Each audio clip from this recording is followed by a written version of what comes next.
હવે police inspector હોય છે, એમની ડ્યુટી શું હોય છે?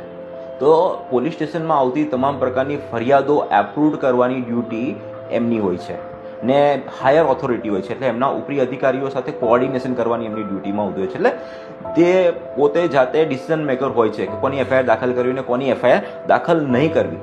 ઘણી વખત આપણે જતા હોઈએ છીએ પોલીસ સ્ટેશને, તો પોલીસવાળાનો રવૈયો, એ લોકોનો એટીટ્યુડ એ પ્રકારનું હોય છે કે આપણી એફઆઈઆર દાખલ જ નહીં થાય. તો આ વસ્તુ શું કામ થતું હોય છે? તો જે પોલીસ સ્ટેશનમાં જે એમના વડા હોય છે, એટલે સમજો કે પોલીસ ઇન્સ્પેક્ટર હોય છે, એમને પ્રમોશન કરવાની હોય છે, એમની ઉપલા અધિકારીઓને એમને જવાબ આપવાનો હોય છે, તો એમના ક્ષેત્રમાં કેટલા ક્રાઇમ થાય છે, એમનો ક્રાઇમ રેટ કેટલો છે, એના પર એમનું પ્રમોશન, એમની જે બધી વસ્તુઓ હોય છે ડિપેન્ડ થતી હોય છે. એટલે પોલીસ ઇન્સ્પેક્ટર એવું ચાહે છે કે પોતાના વિસ્તારમાં ક્રાઇમ ઓછો થાય, ઓછો દેખાય.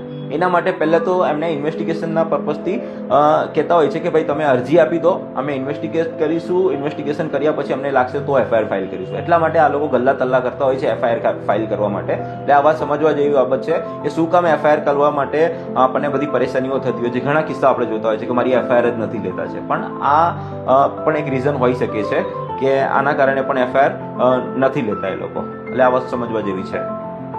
ઓકે.